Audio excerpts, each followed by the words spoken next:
So here we are waking up in 400i that will be released in 3.15. This is the competitor to the Constellation. Doesn't compromise cargo for vehicle storage. It's faster, more agile than the Connie, and it can run with a smaller crew. So this is the captain's quarters, and then we'll go out and see a little bit more of the habitation deck, and then make our way to the cockpit. So this would be the social area that you can meet and eat and basically plan your next mission.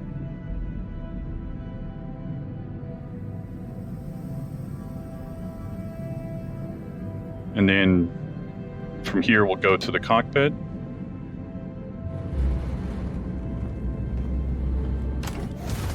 So here we're over Pyro 3. We've come here for a mission to acquire an artifact.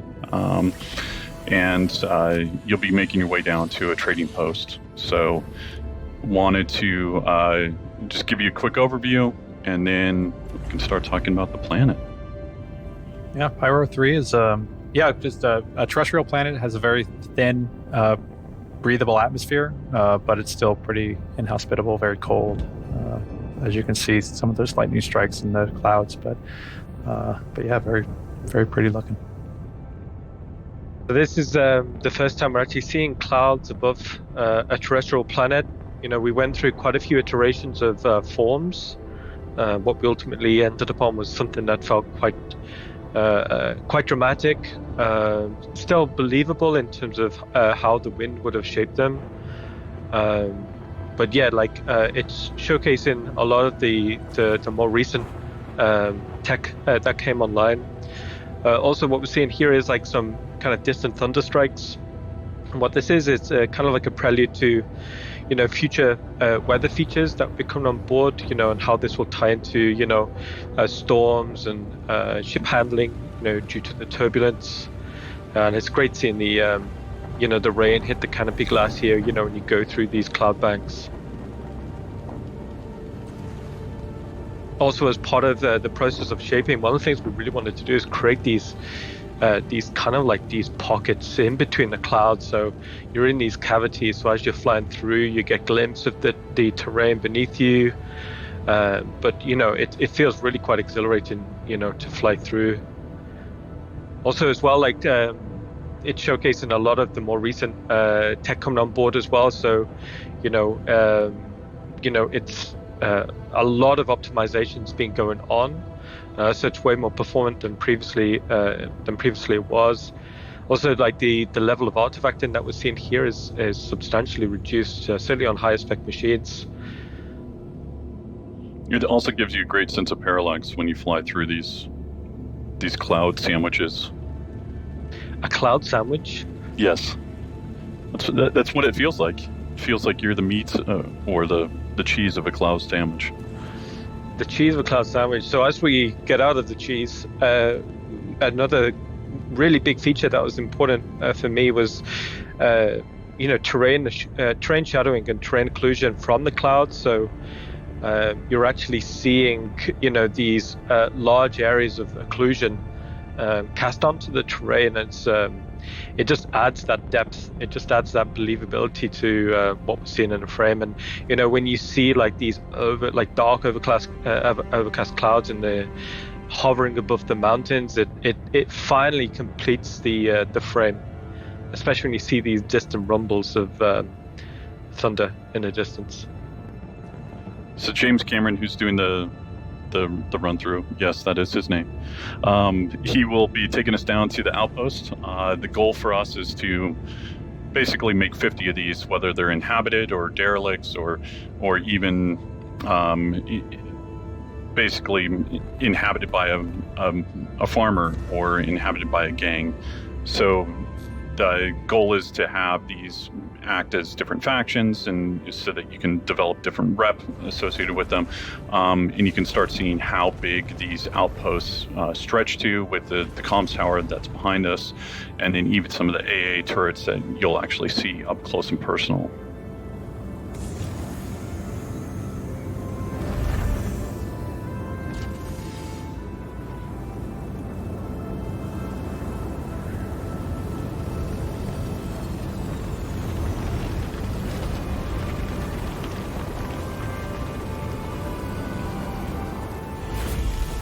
That was a really good approach from James there. Good landing. That was a good solid 3 out of 10.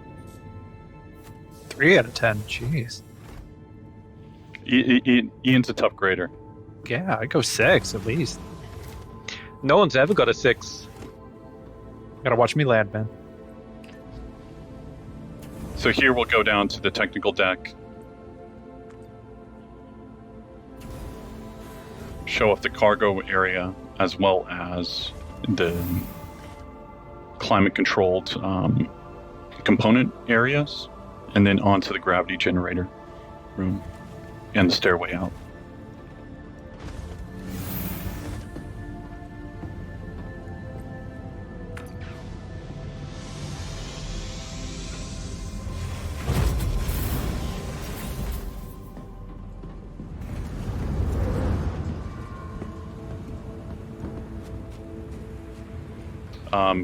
So you'll be able to learn more about the ship in one of the later panels that we have with Ben, Paul, and John. I think the team did a great job on this.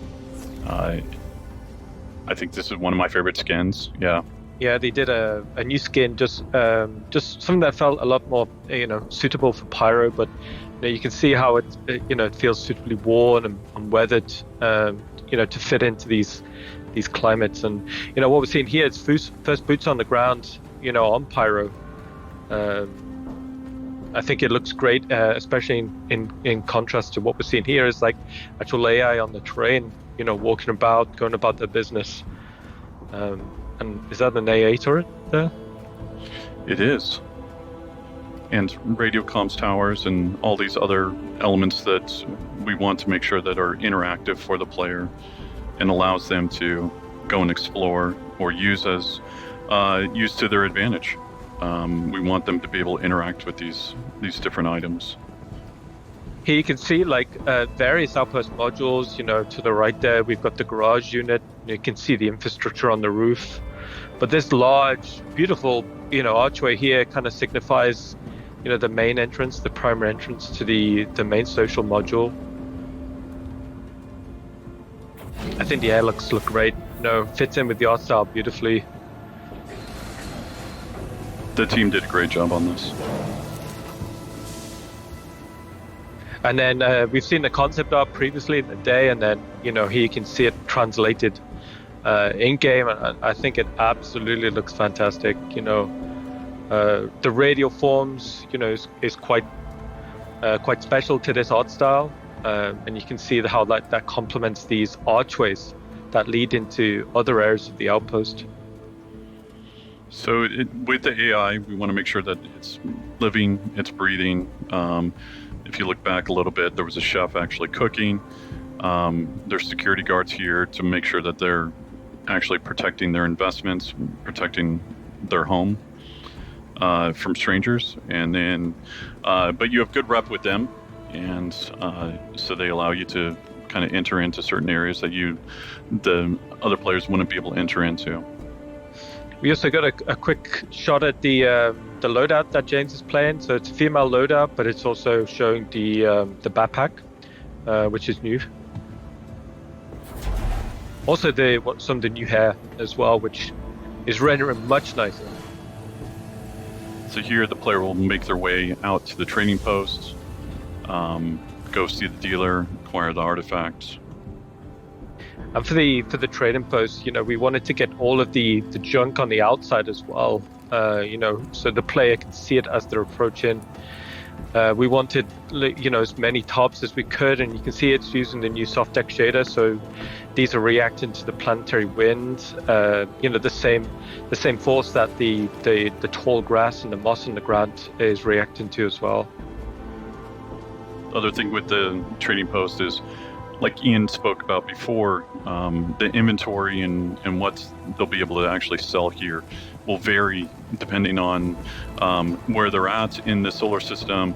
Are they close to a jump point where they might be coming down and using this as a chop shop, or are they in a very rural area that's, they care more about the frontier lifestyle and being able to survive versus money. We passed the kitchen as well on the way back there. That's the local diner for this outpost. tough crowd. Also, so in the inside as well, we wanted this, kaleidoscope of colors and shapes. Like it's just literally the dealers displaying all the wares, everything they'll have outside in the open here.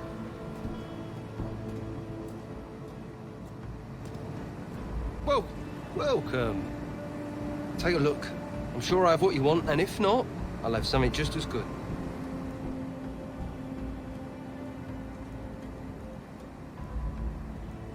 Yeah. Oh, yeah, very good choice. Very good.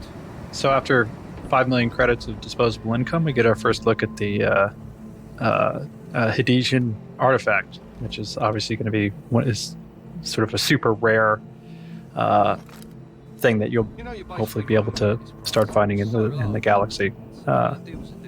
Which is sort of, if you're familiar with the lore of Hades, was an old civilization that destroyed itself. So somehow this trader has gotten their hands on this artifact.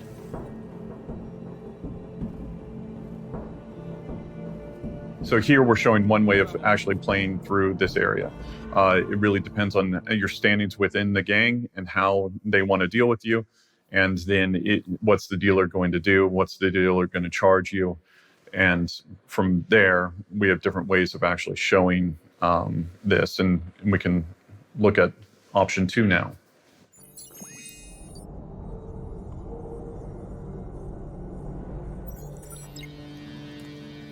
So here we're going to run it back a little bit and show off a different way of entering into the trading post. This is a little bit more straightforward versus in demo 1 we took a side route through the social area. So yeah, this is just some additional warehouse space that the trading post would have, and you can see it will lead directly onto this courtyard. And for the keen-eyed people, you'd see that the barbecue's still not been eaten yet. The grill master would be fired. Yeah. Still full of wieners.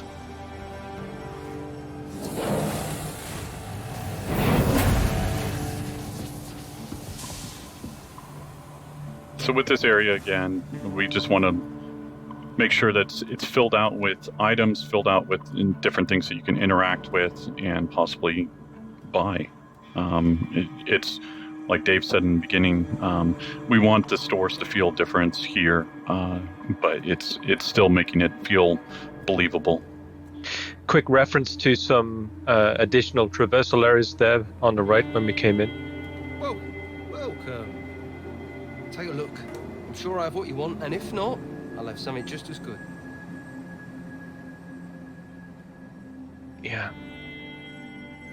The guys had a lot of fun dressing these areas. There's a lot of storytelling going into it. So here we decide not to pay the price. And we don't mind losing reputation with the faction, and decide that we're going to take the artifacts through betrayal. Just take it. Straight into the backpack. So here we've got different routes for the players to enjoy and to use to flank and also navigate around. So each area will have different secondary and tertiary routes of navigation. James was really just trying to scare him there versus actually kill him. That was intentional. Good shot, James. You could also, if you notice real quick, there was the civilians are actually cowering as opposed to fighting, which is you'll see another coming up. But it's super cool. So again, here the player will have the choice, do they actually want to interact with the civilians, or, does their conscience get better of them? I think James made the right choice there. He was nice, yeah. One of the things when we was playtesting this a lot is when you see the enemy AI kind of fanning out across the terrain like that, it's fantastic to see. It feels really great. Just seeing the base start to wake up to you and actually trying to exfiltrate Also, I know it's under combat stress, but that yellow grass just looks fantastic.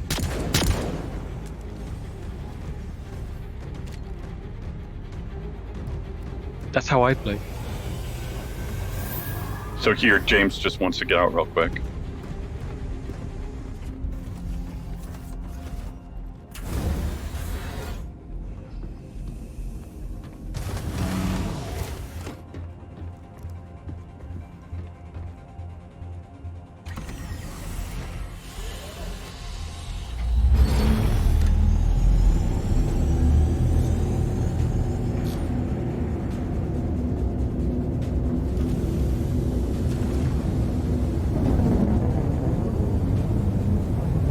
As we slightly hinted to in the first walkthrough, this is where the AA turrets will come alive, and basically, if you're not fast enough, as James isn't, with your countermeasures, then they'll take you down.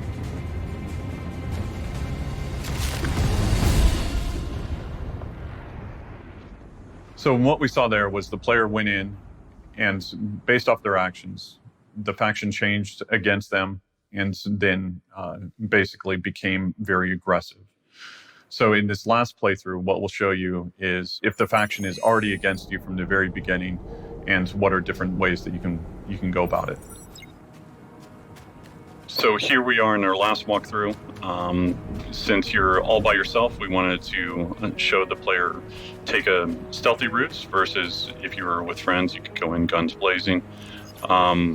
But this allows the player to come in, access the outpost from a different side than what we've shown.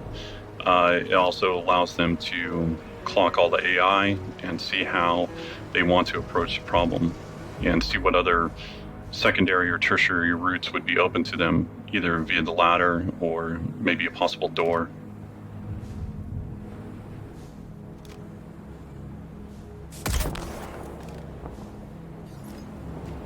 Good night. That was a great shot. Also, one thing we did as well, as Todd said, we changed the time of day. The wind is slightly stronger, so you'll see the gorgeous yellow grass blowing just a little bit more intense than before. Also, what we're seeing here is like something to imply at the frontier living. Maybe they're growing crops or vegetables out here, but it also gives a kind of like a soft cover approach to the perimeter of the base. Nice. Also, with it being a different time of day, this allows us to show off the AI having their 24-hour schedules so that they can be in different areas when you approach it. So if you approach it at night or you approach it during the morning, they'll be doing different things, whatever is valid for their schedule.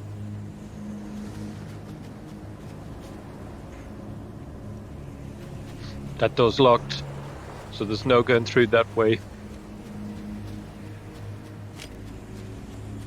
But what James does actually see here as he's scouting out the next AI is, just checking the roofline. But as I said previously, we wanted as many kind of like views in to the base as possible. Just so the player can continue to keep context of what's inside. But also when you're inside, it allows the player to have context of where they're at within the actual outpost. And that was a great shot. The AI fell beautifully on the already called out beautiful yellow grass and moss. Also, as James is looking back, what he's doing is actually making a mental map of possible routes, possible advanced traversal routes on top of the outpost.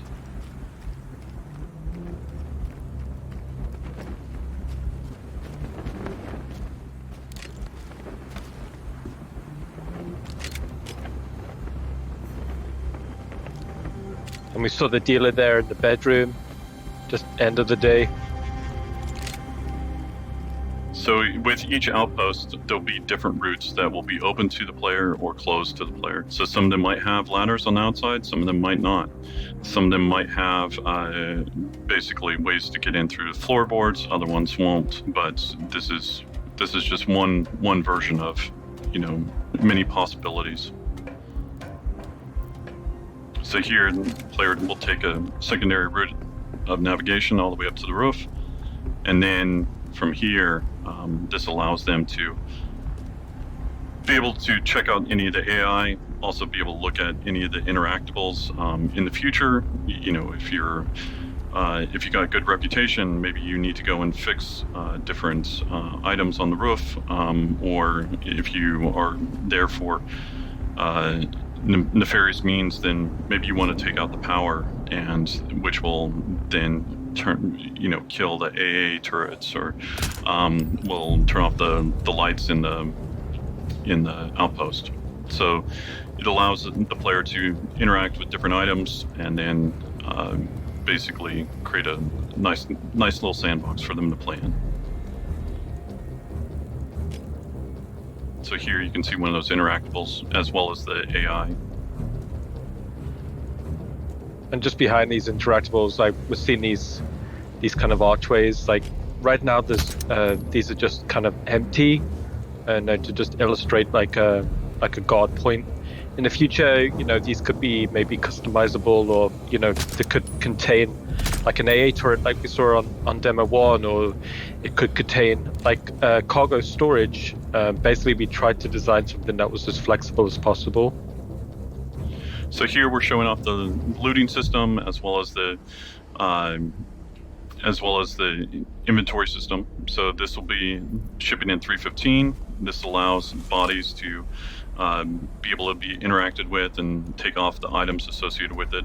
Also, with this change, you will no longer have global inventory, so you can't be pulling off weapons that you didn't take with you to this location.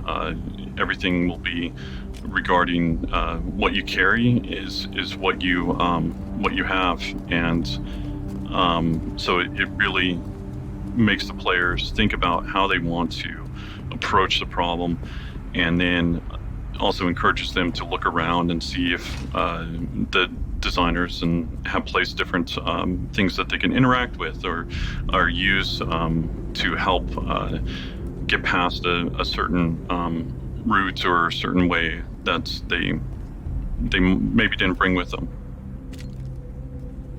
And we'll also be including the, I believe in 315, the Knickknacks app for your Mobiglass. So now that you aren't carrying everything on your body and it's not sort of universal inventory, you'll be able to consult this app to see kind of where stuff is being stored and keep it better organized and stuff like that.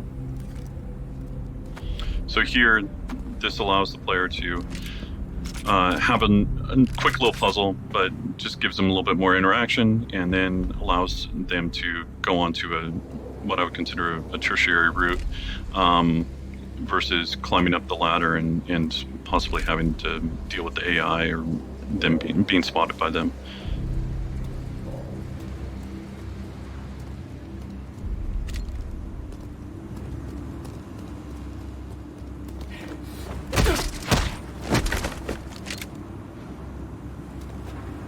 Also, I think the team did a great job on the planet as well as the outpost.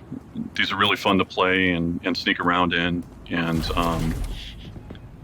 allows for many possible ways of attacking the same problem. What we're seeing here is like James is actually getting up onto through one of these like rooftop storage modules, and it's given like the highest point in the base. So from here, you can actually make probably the most informed decisions on how to approach the next problem. We're seeing this guard routine here, and then ultimately throwing an item to distract the guard.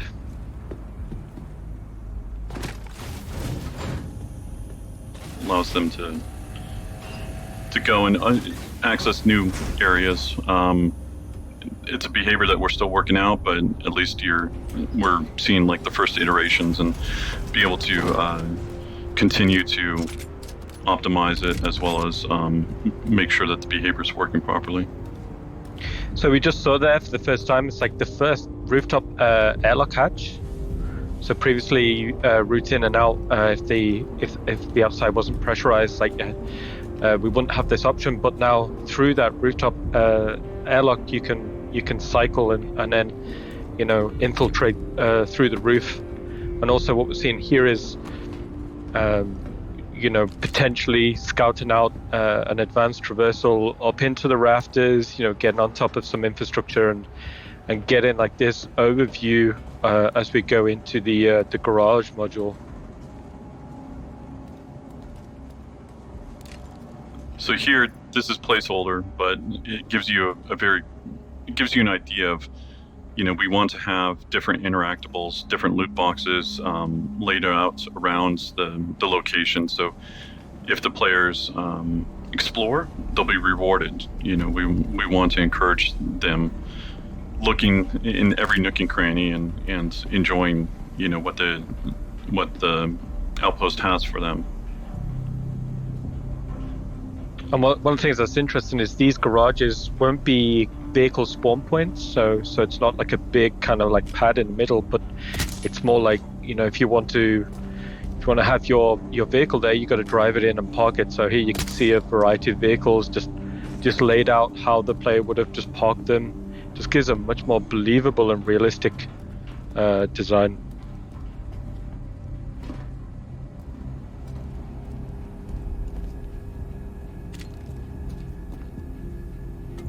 So again, we're just encouraging different navigation, different routes for the player to go and see.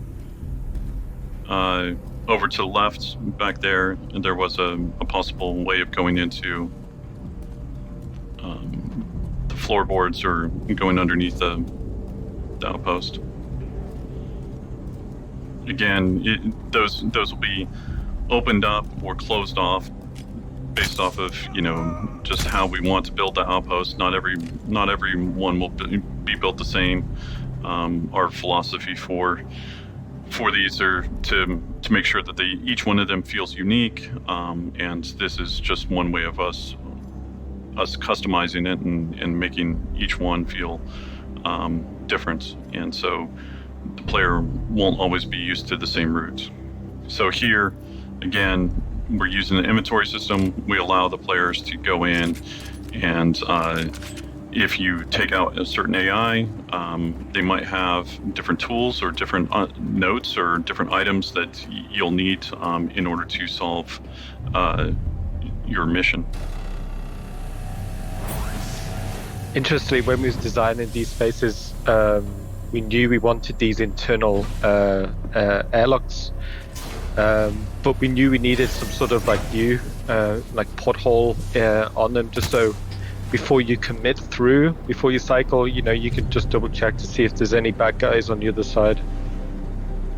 So we got some ragdoll bugs. I guess it wouldn't be a CitizenCon without any sort of issues or bugs.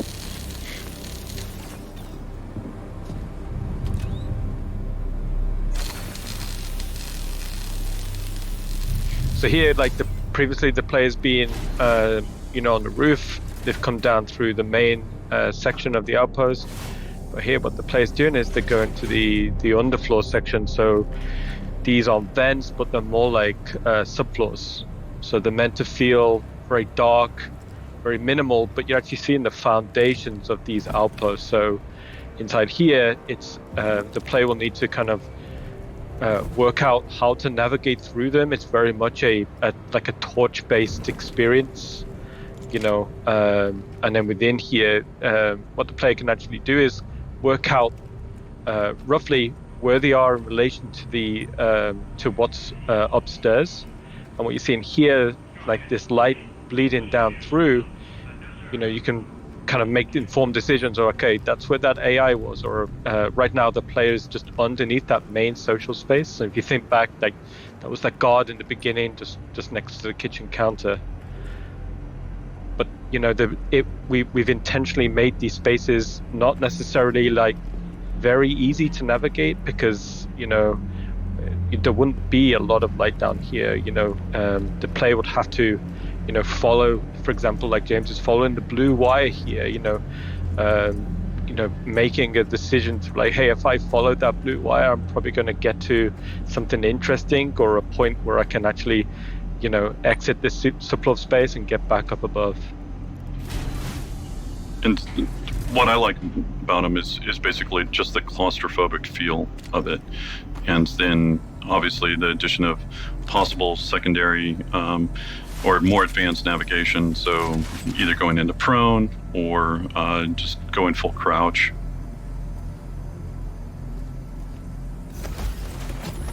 So here we come out in the bathroom space that's on the other side of the garage, so we're on the opposite side of the outpost from where we just were. It's a good ragdoll. And now the body drag. In the shower. So here, this is just a different wrapper on a loot box. In this case, it's a hamper. And so the player will be able to really change outfits and adjust the way that they look so that they can walk around the outpost and not be noticed. There will be kind of a certain time limit associated with it. We still need to work out the details on how all that will work, but the goal is to give them a little bit of leeway, and so if you look the part, maybe you're not scrutinized as much, and the AI won't notice you as quickly.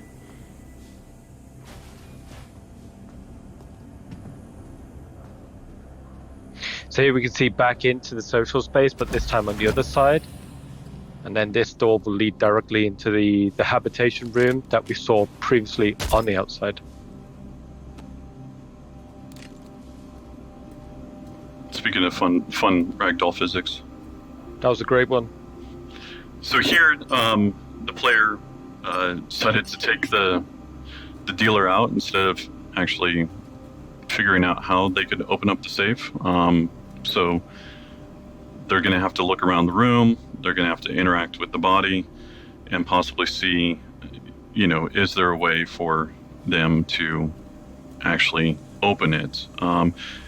In other cases, maybe the safe will be hackable in the future, and in some cases it won't be. And then you'll need to figure out a different way of actually opening it.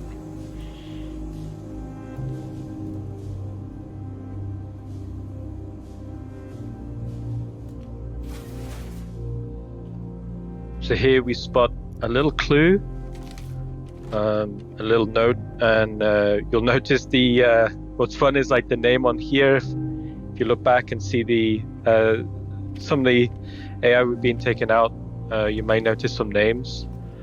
So here's the clue for the player. But one of the coolest things for me here is the player is holding an item with the clue, and while holding the item, they can seamlessly interact with another item to solve a puzzle. That's awesome. And then here we got a little bug. The player was able to acquire the artifact, and then will be able to do whatever they want with it, either sell it or be able to use it somehow in a future mission.